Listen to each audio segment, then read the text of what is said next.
Star hospital సుఖీభావ్కు తిరిగి స్వాగతం. Powered by AgriGold ఆయుర్ సుఖ మల్టీ స్పెషాలిటీ ఆయుర్వేదిక్ వైద్యాలయ.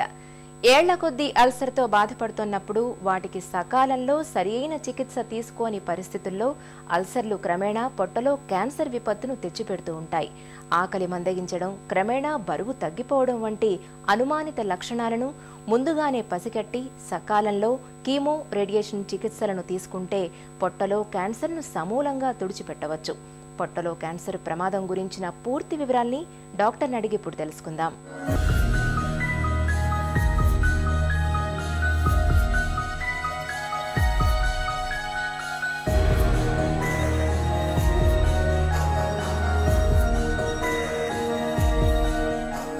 పొట్టలో క్యాన్సర్ ఎందుకు వస్తుంది? ఇంత పూర్వము మనము 60 ఏళ్ల తర్వాత స్టమక్ క్యాన్సర్ వస్తుందని చెప్పేవాళ్ళం. అది ఇటీవల చాలామందికి యంగ్ ఏజ్లోనే 25-35 ఇయర్స్ వాళ్ళకు కూడా స్టమక్ క్యాన్సర్ రావడం మొదలైంది. దీనికి ముఖ్యమైన కారణము మన తినే అలవాట్లు, ముఖ్యంగా నాన్ వెజిటేరియన్ డైటు, మసాలాలు ఉన్న ఫుడ్ తీసుకోవడము, అలాగే ఈ చికెన్ కబాబ్ అంటారు, ఫ్రైడ్ ఫుడ్ తీసుకుంటే స్టమక్ క్యాన్సర్ వచ్చే అవకాశం ఎక్కువగా ఉంటుంది. అలాగే పికిల్స్, హై సాల్ట్ కంటెంట్, పచ్చళ్ళు అంటారు. స్పెషల్గా మన ఆంధ్రప్రదేశ్లో చాలామందికి ఆవకాయ ప్రిజర్వ్డ్ పికిల్స్ కానీ ఇవి తినే అలవాట్లు చాలాగా ఉంటాయి. ఇది చిన్నప్పటి నుంచి అలవాటు చేసుకొని ఈ పికిల్స్ బాగా తినే వాళ్ళకి కూడా ఈ స్టమక్ క్యాన్సర్ అవకాశం ఎక్కువగా ఉంటుంది. అలాగే విపరీతమైన టీ తాగడం కానీ, కాఫీ తాగడం కానీ ఎక్కువగా తాగినప్పుడు కూడా ఈ స్టమక్ క్యాన్సర్ వచ్చే అవకాశం ఎక్కువగా ఉంటుంది.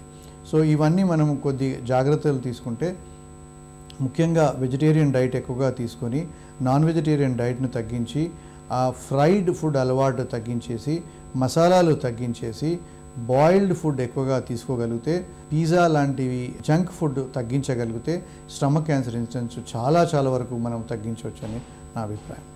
పొట్టలో క్యాన్సర్ను ఎలా నిర్ధారిస్తారు? మామూలుగా స్టమక్ క్యాన్సర్కి సిమ్టమ్స్ డయాగ్నోసిస్ చేయడం చాలా మటుకు లేట్ అవుతూ ఉంటుంది.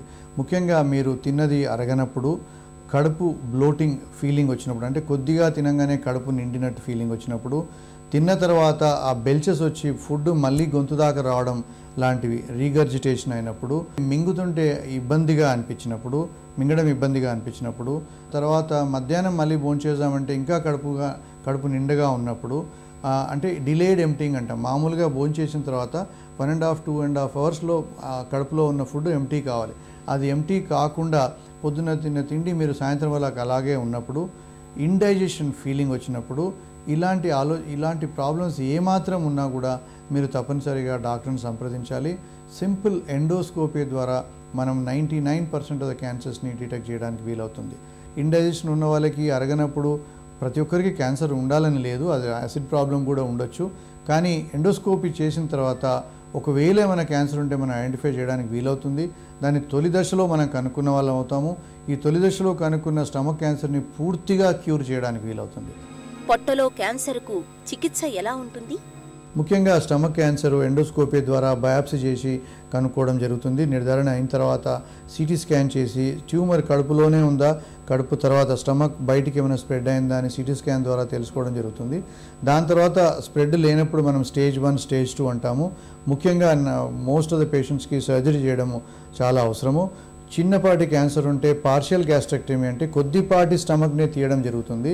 ఒకవేళ ట్యూమర్ పెద్దగా ఉంటే టోటల్ స్టమక్ తీయడం జరుగుతుంది. సో ఈ సర్జరీ ద్వారా తప్పనిసరిగా first treatment is always surgery అయిన తర్వాత హిస్టోపెథాలజీ రిపోర్ట్ ప్రకారంగా కొద్దిమంది పేషెంట్స్కి కీమోథెరపీ అవసరం పడవచ్చు, కొద్దిమందికి రేడియేషన్ కూడా అవసరం పడవచ్చు. ఒకవేళ స్టేజ్ 3 అయినప్పుడు రేడియేషన్ అవసరం పడుతుంది, కీమోథెరపీ అవసరం పడుతుంది. ఈ కీమోథెరపీ, రేడియేషన్ ట్రీట్మెంట్ జబ్బు మళ్ళీ తిరిగి రాకుండా ఉండడానికి చేయడం జరుగుతుంది. స్టమక్ క్యాన్సర్లో మామూలుగా first treatment is the best treatment. ఒకవేళ ఫస్ట్ ఎర్లీ స్టేజ్లో మనం డిటెక్ట్ చేయగలిగితే సర్జరీ చేసిన తర్వాత కీమో, రేడియేషన్ ఇచ్చిన తర్వాత తిరగబడే అవకాశం చాలా తక్కువగా ఉంటుంది. అయినా మనము ఎవ్రీ 3 మంత్స్కి ఒకసారి డాక్టర్ని సంప్రదించడం చాలా అవసరము. 6 నెలలకు ఒకసారి ఎండోస్కోపీ చేయడం అవసరము. అలాగే అల్ట్రాసౌండ్ స్కాన్ ద్వారా కడుపు లోపల ఇంకెక్కడైనా తిరగబడ్డదా అని జాగ్రత్తగా చూసుకోవడం చాలా ఇంపార్టెంట్. మామూలుగా ఈ ఫాలోఅప్ ఫర్ ది ఫస్ట్ 2 ఇయర్సే చేస్తాము. 2 సంవత్సరాలు దాటితే ఆల్మోస్ట్ క్యూర్ అయిపోయినట్టే. 2 సంవత్సరాల తర్వాత 6 నెలలకు ఒకసారి రమ్మంటాము. అలాగే 6 నెలలకు ఒకసారి 5 సంవత్సరాల వరకు రమ్మంటాము. 5 సంవత్సరాలు దాటిపోయిందంటే మీరు 100% క్యూర్ అయిపోయింది. పొట్టలో క్యాన్సర్ను నివారించుకోవచ్చా? తినడంలో కొన్ని ఆ జాగ్రత్తలు తీసుకోగలిగితే most of the stomach cancers మనం ప్రివెంట్ చేయడానికి వీలవుతుంది. ముఖ్యంగా వెజిటేరియన్ డైట్ను బాగా తీసుకోవడం చాలా చాలా ఇంపార్టెంట్.